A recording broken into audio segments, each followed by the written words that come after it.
Assalamualaikum warahmatullahi wabarakatuh. Bertemu kembali.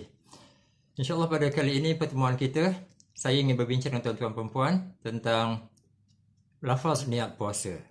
Lafaz niat puasa yang kita selalu baca, nawaitu shauma ghadin an ada'i fardhi ramadhana hadhihi sanati lillahi ta'ala.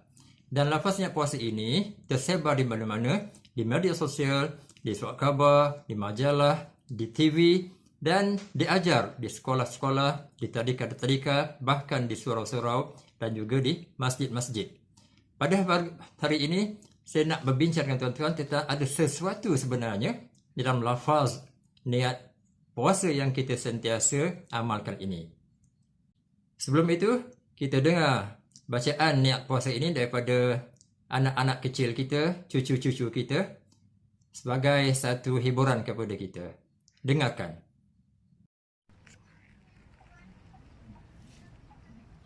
Nawaitu samawadin al-adai fani Ramadana hadhihi sanati lillahi ta'ala. Sahaja aku mempuasa sehari untuk fardu Ramadan. Tahun ini kerana Allah Ta'ala sama berpuasa. Dari pemerhatian saya, baru saya perasan bahawa ada baris dalam lafaz niat tersebut yang pada pendapat saya tidak sesuai dengan bahasa Arab, dengan nahu bahasa Arab. Baris yang salah dari segi nahu bahasa Arab. Dan saya rasa ini jarang-jarang diperkatakan oleh sesiapa sahaja. Jadi mari hari ini kita lihat secara lebih jelas lagi. Tuan-tuan dan puan-puan sedia maklum bahawa pentingnya baris dalam bahasa Arab ini. Baris yang berbeza boleh bertukar makna. Bagi atas, bila kita letakkan bagi bawah, tentu boleh berubah makna. Baris, makna dalam bahasa Arab ini, baris-baris ini amat penting sekali. Dan itu marilah kita lihat kepada perbincangan ulama dalam letaknya baris dalam lafaz niat puasa. Okay, sebelum itu, lihatlah apa yang saya sempat petik daripada internet tentang lafaz niat puasa yang hanya 2-3 saja saya petik untuk kita lihat sama ada lafaz ataupun baris niat puasa ini sama sahaja. Jadi kita lihat sekarang.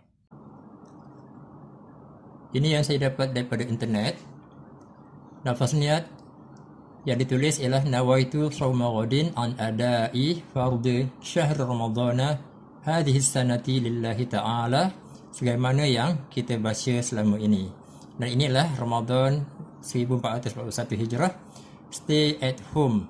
Maksudnya kita dalam musim PKP sekarang ini. Dikeluarkan oleh sebuah masjid yang mungkin tuan-tuan perempuan tahu masjidnya.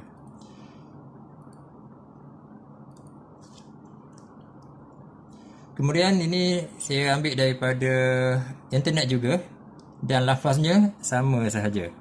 Kemudian saya jumpa lagi satu lafaz niat yang berbunyi nawaitu shauma ghadin an ada'in fardhu ramadhana hadhihi sanati lillahi ta'ala. Ini lafaz niat yang tak boleh nak guna ni. Jangan guna lafaz ni. Lafaz niat ini adalah boleh dicampakkan ke laut. Jangan kita gunakan dia. Campak dia ke laut. Laut ambil kau. Laut itu bergelora pula. Jadi jangan gunakan yang ini. Tuan-tuan dan perempuan, setelah saya ni kurang puas hati dengan baris tersebut, saya pun godek-godeklah, bertanya-tanya kepada Syekh Google kita. Syekh Google ini memang amat alim sekali. Jadi apa yang saya dapati daripada Syekh Google ini adalah seperti berikut. Di dalam kitab Mughnil Muhtaj, kita dapati di sini kitabnya berbaris. Biasanya kitab turas tidak berbaris, tapi ini dah dimodernkan berbaris. Cuma kalau kita lihat dalam niat lafaz puasa, niat lafaz puasa ini, an yanwiya shauma ghadin an ada'i fardhi Ramadan hadhihi sanati. Ramadan ini tak diletakkan baris. Sedangkan di dalam untuk kalimah Ramadan di sini diletak baris. Wa kamaluhu fi Ramadana. Tapi di sini tidak diletakkan baris. Begitu juga dalam Mughni, kitab Mughni Muhtaj pun tidak diletakkan baris. dalam kitab Fathul Mu'in juga tidak diletakkan baris. Kemudian dalam kitab ini disebut nawaitu shawma ghadin an ada'i fardhu Ramadan bil jarri li idhafatihi lima ba'dahu. Bil jarri maksudnya dengan baris bawah. Jadi baris bawah dalam istilah nahwu bahasa Arab, al-jar ini adalah tempatnya kena baca baris bawah. Cuma tanda-tanda baris bawah itu mungkin dibaca dengan baris kasrah yang sebagaimana biasa. Ya, bagi bawah tu kasrah. Mungkin juga berbaris di atas pada kalimah-kalimah yang tertentu, dan mungkin juga menggunakan huruf ya dengan nun. Jadi di sini diletakkan bil jari tanpa diletakkan tanda sama ada kita nak baca kasrah bagi bawah Ramadhani ataupun fathah dengan kita baca dengan Ramadhana. Tidak dijelaskan di dalam kitab ini. Kemudian dalam kitab Hawashi Tuhfatil Muhtaj kita dapati bahawa pengarangnya memang menjelaskannya. Qauluhu bil jarri al-aula bil kasri. Jadi di sini pengarang mengatakan bahawa al-aula bil kasri maksudnya yang lebih utama disebut adalah bil kasri, bukan disebut bil jarri. Jadi beliau menjelaskan maksud bil jarri dengan baris bawah di sini maksudnya adalah dengan kasrah. Lebih utama beliau mengatakan dengan kasrah, lebih jelas. Jadi dalam kitab ini menjelaskan bahawa baris untuk kalimah Ramadan ini, fi Ramadhani bil jarri ini adalah bil kasri dengan baca baris bawah Ramadhani. Jadi lafaz niat yang betul setelah kita bincang tadi adalah nawaitu shawma ghadin an ada'i fardhi Ramadhani, berbaris bawah Ramadhani hadhihi sanati lillahi ta'ala. Bagi tuan-tuan yang nak guna Ramadhana juga, alhamdulillah saya jumpa satu lafaz niat yang menggunakan Ramadhana dalam kitab Kashifatus Sajah. Pengarang meletakkan lafaz niatnya adalah nawaitu shawma ghadin an ada'i fardhi Ramadhana. Cuma kat belakangnya hadhihi sanata. Kena baca baris atas sanata. Jadi siapa nak baca Ramadhana di atas, kemudian dibolehkan, tetapi kalimah yang berikutnya hadhihi sanah itu kena baca juga baris atas. Yang syarahan bi idhafati Ramadan ini yang saya kurang setuju dengan apa yang ditulis oleh pengarang di sini, tanpa kita membahaskan perkara tersebut.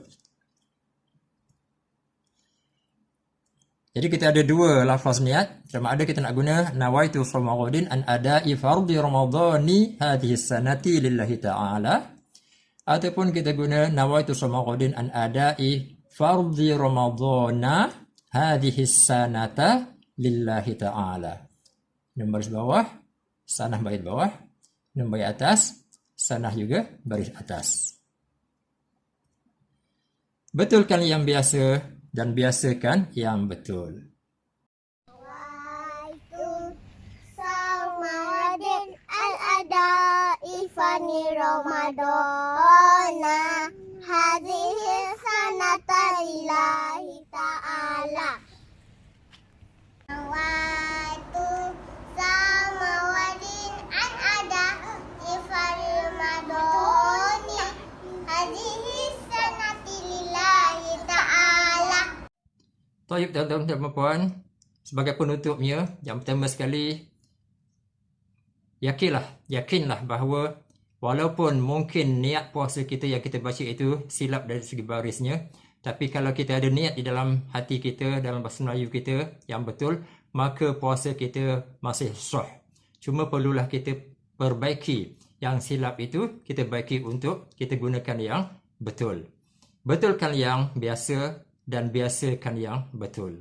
Kemudian saya mintalah kepada para ulama asatizah yang mungkin melihat video ini untuk memberikan pandangan sama ada betul atau silap apa yang saya paparkan pada hari ini.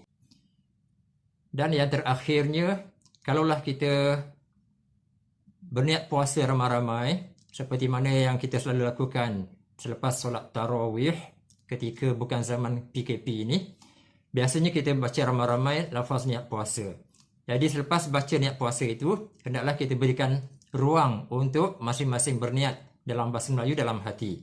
Kerana kalaulah kita hanya membaca niat sahaja, lafaz niat sahaja kita baca, nawaitu Ramadan sampai akhir, tapi hati kita lalai, seolah-olah kita masih belum berniat lagi. Jadi saya serulah kepada mana-mana masjid yang masih mungkin tidak memberikan ruang kepada para jemaahnya untuk membaca ataupun untuk berniat dalam bahasa Melayu ini, berikanlah peluang. Kerana tidak semua manusia, tidak semua orang masyarakat Islam kita ini, orang Melayu kita ini yang boleh faham bahasa Arab, yang boleh menghayati apa makna-makna yang dia baca. Cuma dia baca sahaja tetapi tak ada penghayatan hatinya yang menunjukkan bahawa dia berniat. Jadi berilah peluang untuk mereka berniat selepas membaca lafaz niat puasa ini. Hingga berjumpa lagi insya-Allah. Jangan lupa subscribe dan juga sebarkan. Tolong share sekali. Ila liqa. Assalamualaikum warahmatullahi wabarakatuh.